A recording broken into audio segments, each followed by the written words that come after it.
When I grow up, I want to buy a big house, with a pool in the backyard. Well, that depends on the Australian economy.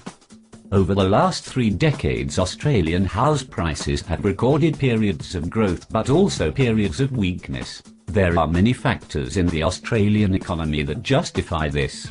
Let's have a look at some of these.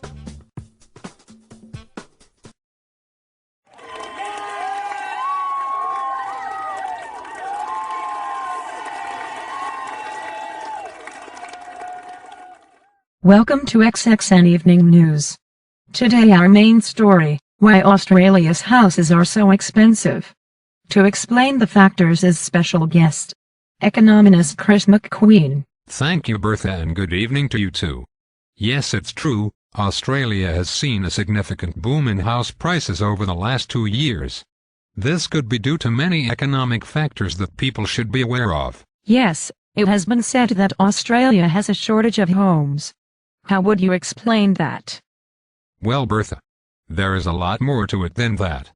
There is an increasing need for accommodation in Australia. This is due to the shifts in population. The population booming makes a huge impact on the need to accommodate these extra people. So yes, it's true, there's a shortage of homes, due to the surplus of demand that we have seen for houses over the past few years. Very well. Does immigration have any effect to that? Yes, of course, Bertha. Australia is a country where we gain much of our growth in our population through immigrants that demand to live in our country. A high rate of population means a high level of demand for Australian houses. So the higher the demand for houses, the higher the price. Each new immigrant family are immediate big spenders as they all need to buy, or at least rent a home. But why do they all go to the capital cities? Australia is a large country, although the areas that are well known around the world are our capital cities like Melbourne and Sydney.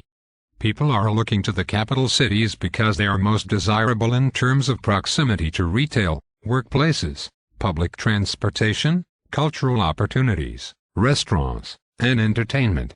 Because of this demand, the house rents in capital cities are scarce and driving up costs. Why can't we just build new cities and homes to lower the demand? A lot of people seem to assume that the cost of building new homes in Australia would only be the construction costs, labor and materials. This is not the full picture. With building new homes and cities, comes a lot more costs attendant to home development. To be able to create new cities, building residences is hardly an issue. It's the expenses of the utilities and infrastructure that need to be built. Employment and income also affects prices.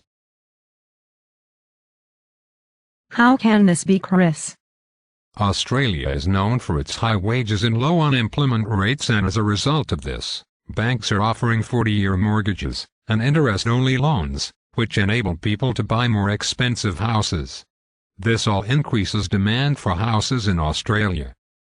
And what about interest rates, Chris? What most people don't realize is that when interest rates bring more people to the banks, the more demand there is in the property market.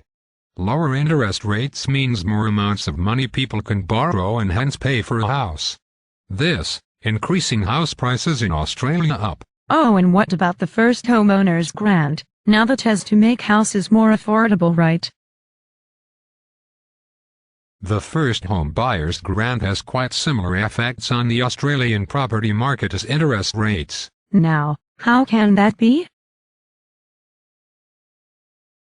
The real estate industry says higher wages will not help workers because prices will rise in tandem. For example, when governments have given first home buyers grants, the price of the houses they want to buy has risen by around about the same amount.